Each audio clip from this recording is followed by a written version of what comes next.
kami inginkan tolong perhatikan masyarakat kecil, terutama pada bidang pendidikan dan kesehatan. Demokrat, jaya, jaya, jaya.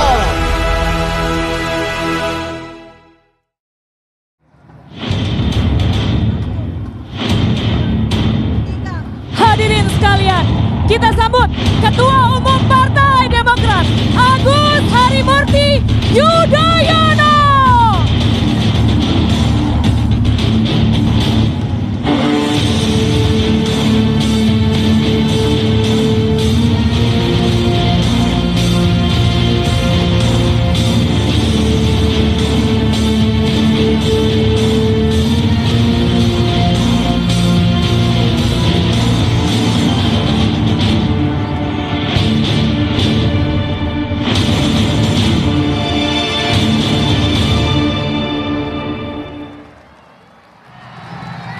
Demokrat! Demokrat! Demokrat! Bismillahirrahmanirrahim. Assalamualaikum warahmatullahi wabarakatuh.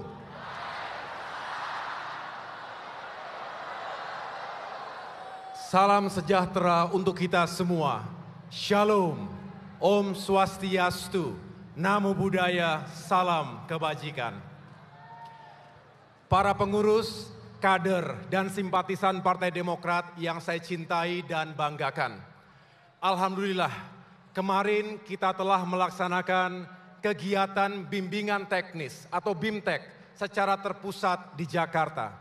Dihadiri lebih dari 1.800 anggota DPRD fraksi Partai Demokrat. Di tingkat provinsi dan kabupaten kota dari seluruh tanah air. Hari ini, 14 Maret 2023, kurang dari setahun menuju pemilihan umum 14 Februari 2024. Karena itu saya memandang perlu untuk mengadakan sebuah mimbar politik di hadapan para pimpinan, pengurus, anggota dewan, serta para kader Demokrat lainnya. Saya akan menegaskan kembali arah, sikap, dan posisi politik kita. Bagaimana Partai Demokrat melihat Indonesia tahun ini dan ke depan.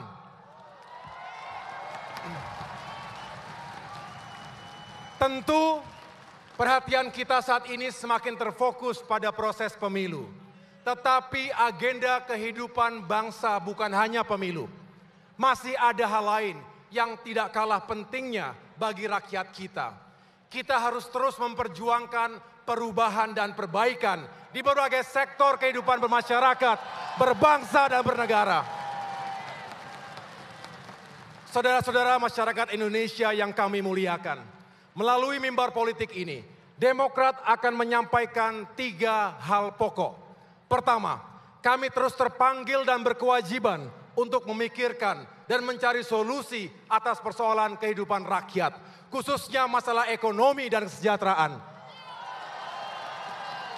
Kedua, sikap dan posisi Demokrat atas sejumlah isu nasional, baik soal hukum dan keadilan, kebebasan, maupun kelangsungan demokrasi. Ketiga, harapan dan rekomendasi Demokrat untuk pemilu 2024. Hadirin sekalian, dalam 6 bulan terakhir ini, saya melanjutkan agenda keliling Nusantara, berkunjung ke Jawa Tengah, Yogyakarta, DKI Jakarta, Jawa Barat, Banten, Jawa Timur, Sulawesi Utara, Nusa Tenggara Timur, Lampung, Sumatera Selatan, Sulawesi Tengah, dan Sulawesi Barat. Insya Allah tidak akan berhenti. Saya akan terus datang ke lapangan untuk menyapa dan berdialog dengan rakyat. Karena dengan demikian, saya sungguh mengetahui persoalan mereka, serta harapan dan aspirasinya langsung tanpa perantara. Saat ini dunia masih menghadapi tekanan ekonomi yang cukup berat. Di Indonesia, inflasi melewati ambang batas, lebih dari 5%. Kini masyarakat kembali merasakan kenaikan harga-harga barang, sebagai second round effect dari kenaikan harga BBM tahun lalu. Ibu Yanti, seorang ibu rumah tangga yang saya temui di Sulawesi Tengah, mengatakan harga beras sekarung 50 kg nyaris 1 juta rupiah. Artinya harga per kilo mencapai 20.000 rupiah. Ini jauh di atas harga eceran tertinggi beras di pasaran. Ia menjerit, dari mana kami bisa mendapatkan uang untuk membeli kebutuhan pokok tadi? Saya juga mendengar keluhan para petani di Jawa, di Sumatera, di Kalimantan, di Sulawesi, hingga Bali dan Nusa Tenggara. Harga pupuk mahal, sedangkan pupuk subsidi langka. Belum lagi harga jual hasil panen dipermainkan tengkulak. Sementara itu, nelayan kesulitan berlayar karena mahal dan langkanya solar. Kesulitan ini dirasakan oleh para nelayan kita, termasuk di Maluku, Papua, dan Indonesia bagian timur lainnya. Kemudian, para pelaku UMKM juga masih kesulitan bangkit dari keterpurukan pasca pandemi. Khususnya untuk mendapatkan akses dan bantuan modal usaha. Di Jawa Barat, Jawa Tengah, dan Jawa Timur, para guru honorer menangis. Mereka mengadu karena tak kunjung diangkat sebagai ASN. Belum lagi bantuan dana pendidikan untuk golongan kurang mampu masih sangat terbatas. Ibu Sukmawati misalnya, kuliah anaknya terhambat karena persoalan ekonomi. Padahal anaknya cukup berprestasi dengan IPK mencapai 3,94. Kemudian generasi muda, khususnya generasi milenial dan generasi Z, hampir frustrasi dengan lapangan pekerjaan yang makin terbatas. Belum lagi gempuran digitalisasi dan otomasi. Sedangkan ketimpangan akses digital antara masyarakat di desa dan masyarakat kota masih cukup besar. Saudara-saudara sekalian, banyak yang berdalih krisis yang kita alami juga dihadapi oleh negara-negara lain. Bahkan mereka mengklaim kondisi kita lebih baik. Faktanya, daya beli masyarakat turun drastis. Kemiskinan dan ketimpangan memburuk.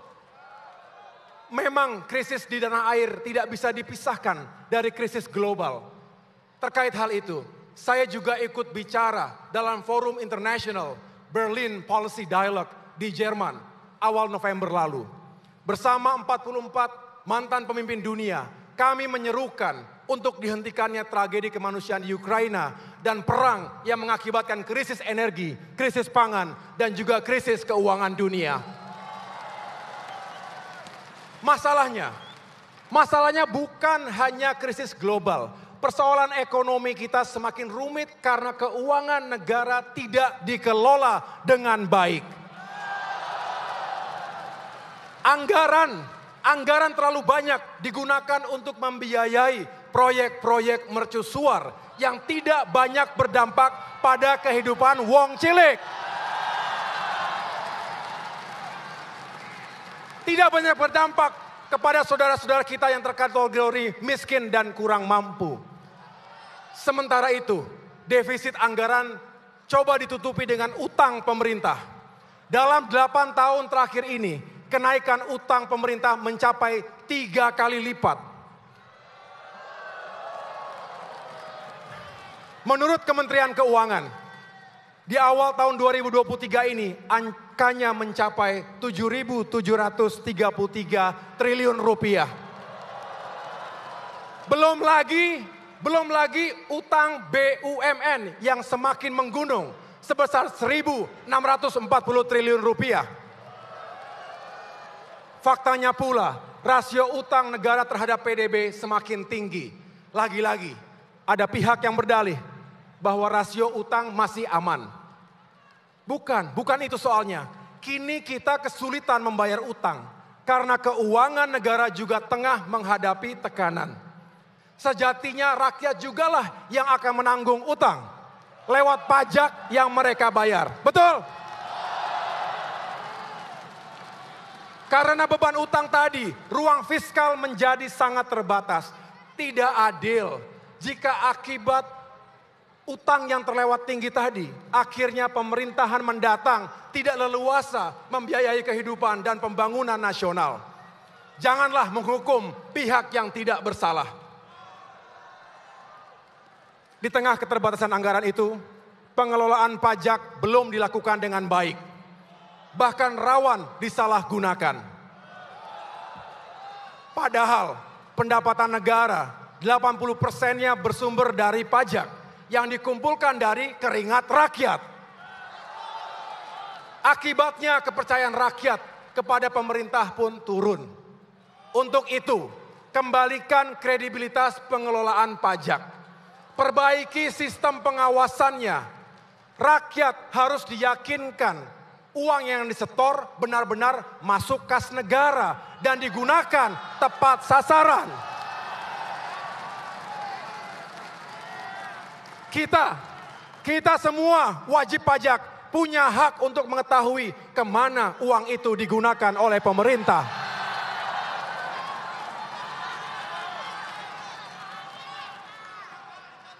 Rakyat Indonesia yang saya cintai dan banggakan. Mengapa kondisi ekonomi menjadi perhatian utama kita?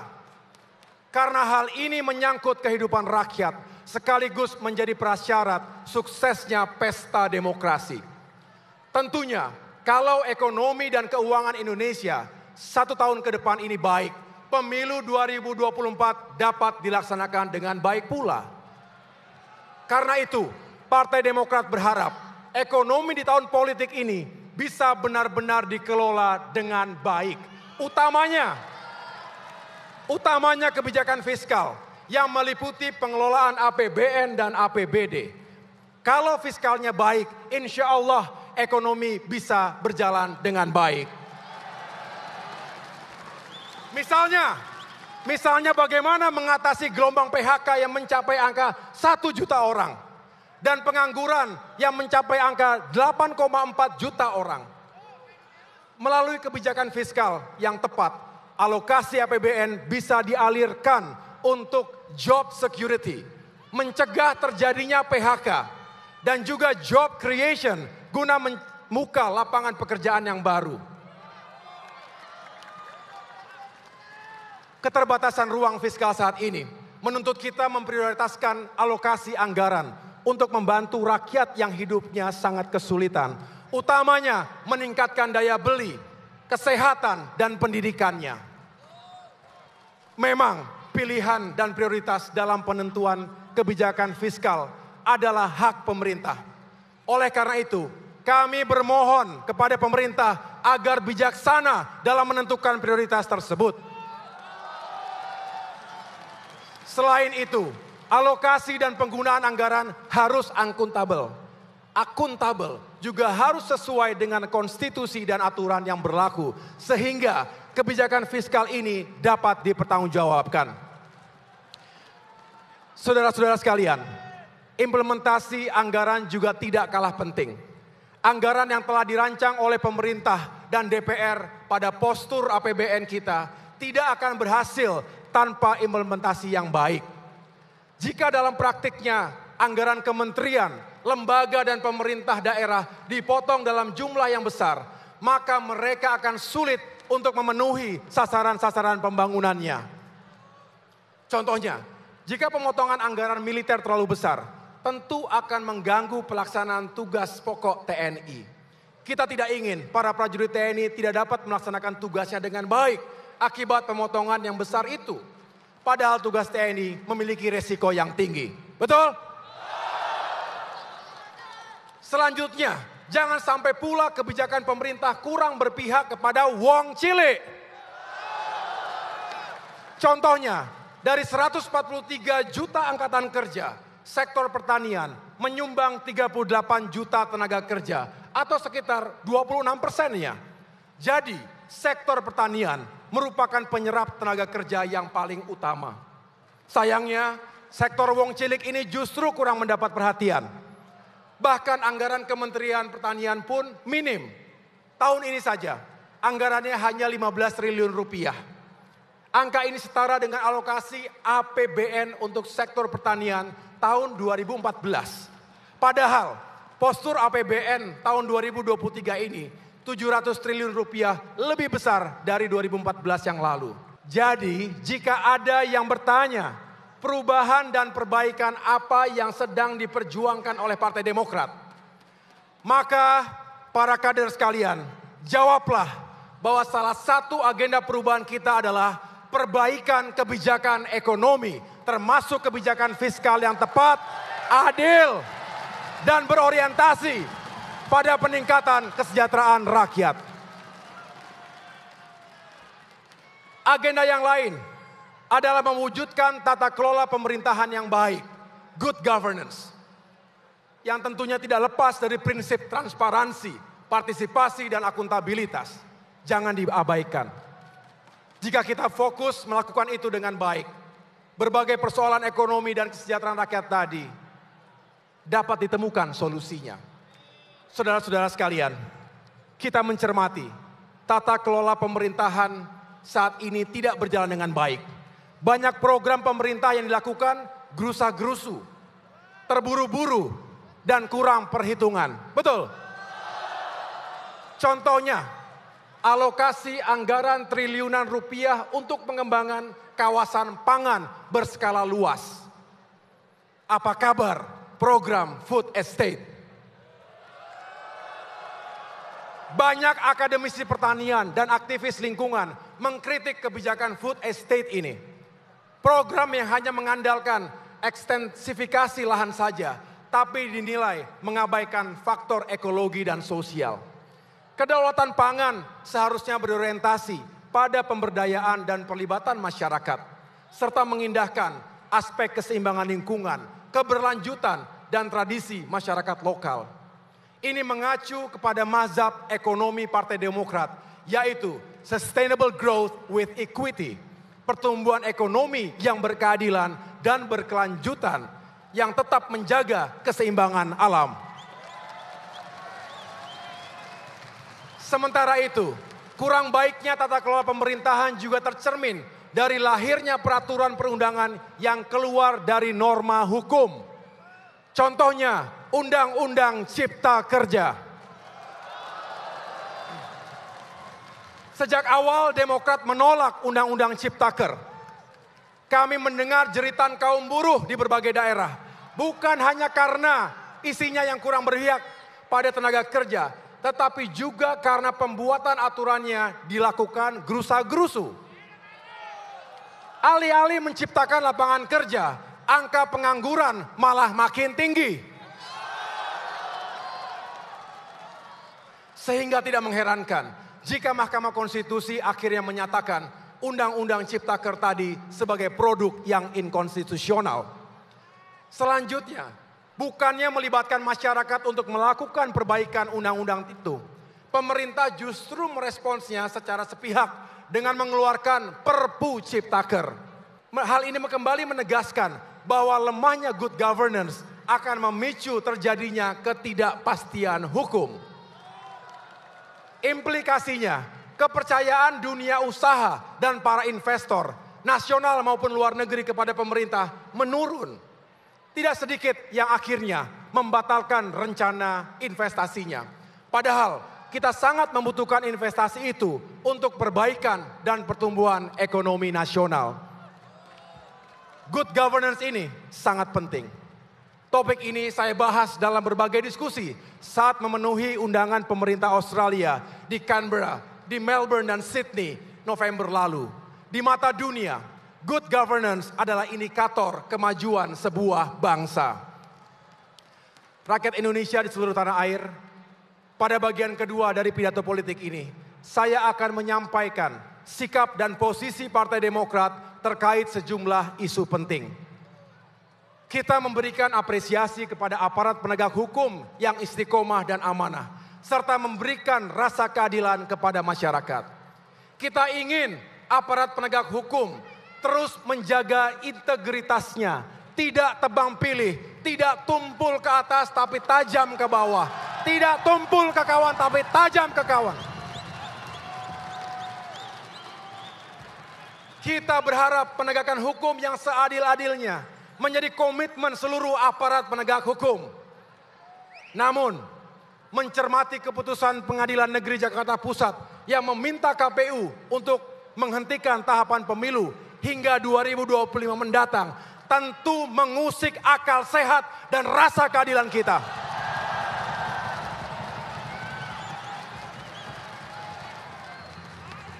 Apa yang sedang terjadi di negeri kita ini?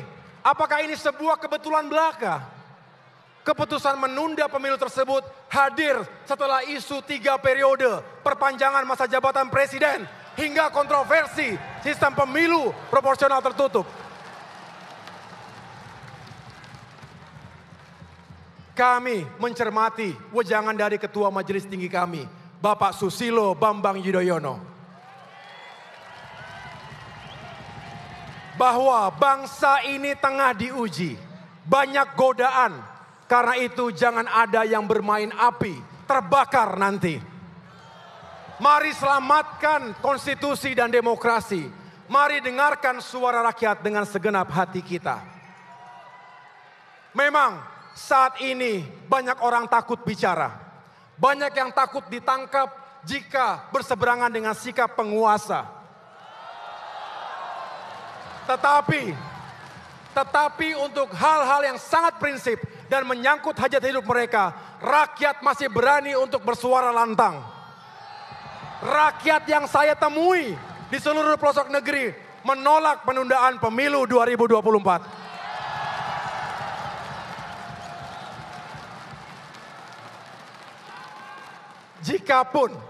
Jikapun pemilu 2024 dipaksakan ditunda, lalu siapa yang akan memimpin kita nanti? Karena sesuai perintah konstitusi, pemerintahan saat ini akan mengakhiri masa tugasnya pada tanggal 20 Oktober 2024. Pertanyaannya begini, apa iya ada PLT Presiden?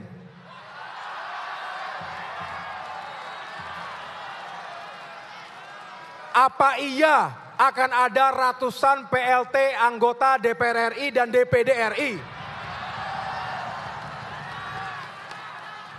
Apa iya akan ada ribuan PLT anggota DPRD Provinsi Kabupaten Kota?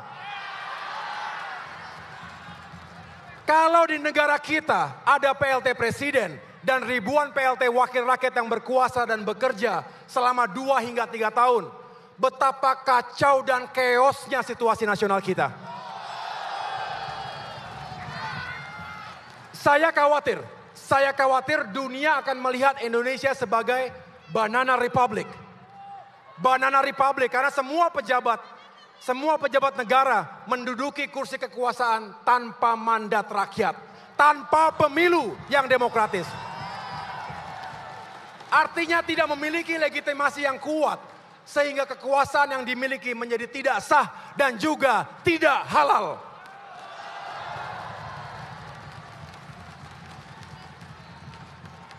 Kita juga sedang menunggu proses pengambilan keputusan di MK terkait sistem pemilu proporsional terbuka atau tertutup.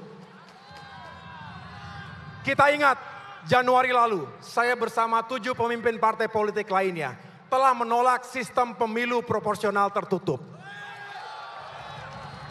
Sistem proporsional terbuka adalah produk dari kemajuan kualitas demokrasi. Sistem ini memungkinkan setiap warga negara yang memiliki hak dipilih untuk bersaing secara sehat, membangun hubungan kepercayaan dengan konstituennya masing-masing. Lalu bagi warga negara yang memiliki hak untuk memilih, terbuka ruang untuk mengenal langsung siapa yang akan menjadi wakil rakyatnya. Tidak seperti membeli kucing dalam karung.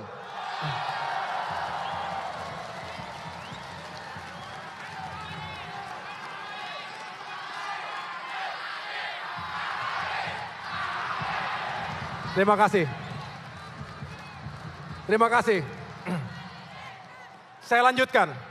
Jika ada keinginan untuk melakukan perubahan dalam sistem pemilu di masa depan, tentu saja dimungkinkan. Tentu juga harus dalam koridor dan aturan yang berlaku. Tapi jangan mengubah aturan yang sangat fundamental sifatnya saat tahapan-tahapan pemilu sudah berjalan. Ibaratnya begini, kalau dalam sepak bola, apa boleh kita mengubah aturan offside di tengah-tengah pertandingan yang sedang berlangsung? Rakyat Indonesia yang saya cintai dan banggakan. Pada bagian ketiga dari pidato politik ini, saya akan menyampaikan harapan dan rekomendasi Demokrat pada pemilu 2024 mendatang. Pemilu itu milik rakyat. Yang berdaulat ya rakyat. Jadi berikan hak rakyat itu. Hak untuk memilih dan hak untuk dipilih. Jangan diganggu, jangan diganggu. Baik, dengan demikian berikanlah ruang sesuai keadilan dalam politik bagi warga negara yang memiliki hak untuk dipilih. Kita berharap pemilu 2024 berlangsung secara damai, jujur, adil, dan demokratis. Itulah harapan rakyat, harapan Demokrat, harapan kita semua. Agar pemilu 2024 nanti berjalan sesuai harapan kita, Demokrat merekomendasikan pentingnya fair play atau permainan yang adil dan sportif sesuai dengan undang-undang dan aturan yang berlaku. Elemen fair play yang paling penting adalah hadirnya netralitas negara. Seluruh aparatur negara harus benar-benar netral, baik TNI, Polri, BIN, Kejaksaan, dan lembaga penegak hukum lainnya, serta badan-badan usaha milik negara.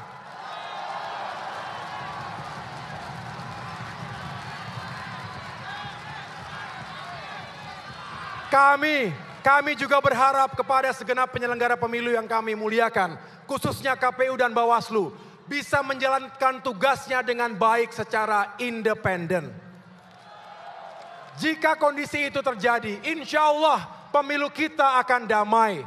Karena ada fair play, karena tidak ada kecurangan. Sehingga menang atau kalah akan diterima jika terjadi dalam permainan yang adil dan sportif. Karena hak dan kedaulatan rakyat tidak diganggu. Intinya adalah hadirnya keadilan politik. Itulah hukum yang berlaku. Ingat, no justice, no peace.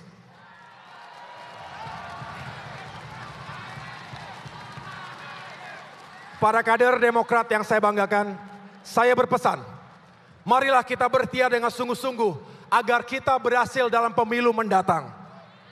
Kita tentu ingin mengubah nasib dan masa depan kita, betul?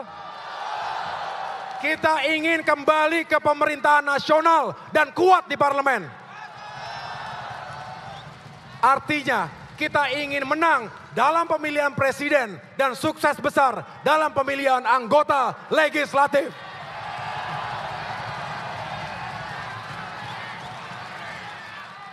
Insya Allah, dengan ridhonya dan dengan dukungan rakyat, Demokrat akan mendapatkan kemenangan ganda itu.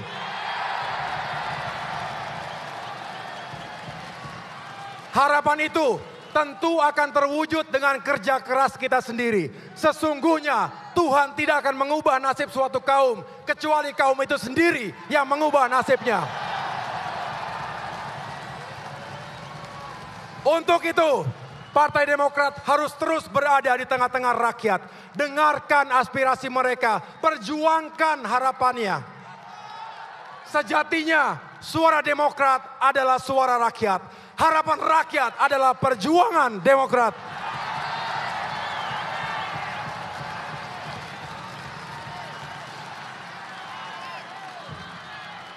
Berkaitan dengan hal ini, menjelang bulan suci Ramadan 1444 Hijriah, saya mengajak seluruh kader Partai Demokrat untuk menjadikan momentum ini sebagai sarana membantu rakyat yang sedang kesulitan. Demokrat harus terus menjadi bagian dari solusi. Saudara-saudara sekalian, pada bagian akhir pidato politik ini, saya ingin membangkitkan semangat dan energi perubahan kita. Makin dekat dengan pemilu, makin banyak gangguan, tantangan, dan ujiannya. Kita harus berani dan bersatu untuk menghadapinya bersama-sama.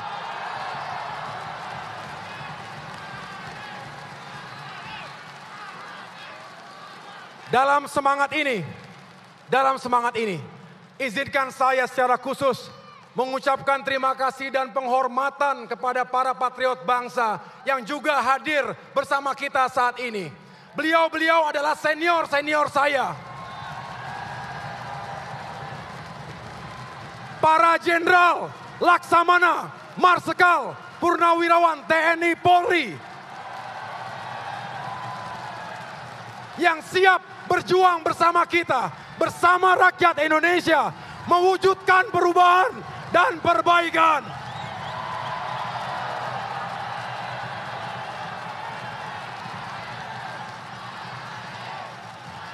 Thank you for your service.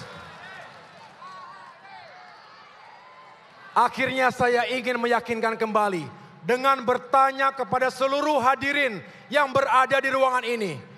Apakah kita yakin memperjuangkan perubahan dan perbaikan? Yakin? Apakah kita berani menghadapi ujian dan tantangan? Berani? Dan apakah kita siap bekerja keras untuk mewujudkan kemenangan? Siap!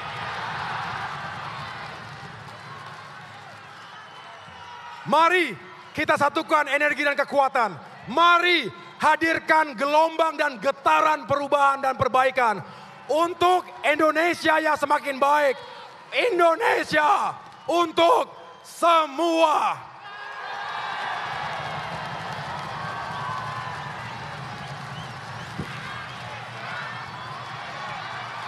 Demokrat!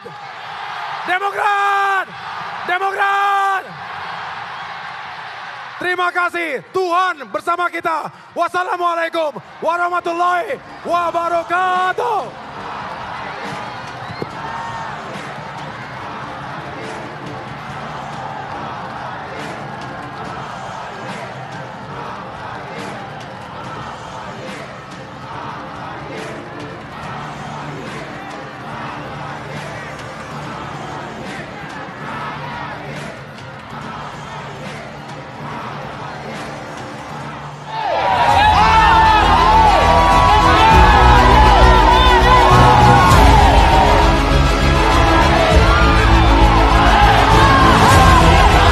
Yang kami inginkan, tolong perhatikan masyarakat kecil, terutama pada bidang pendidikan dan kesehatan.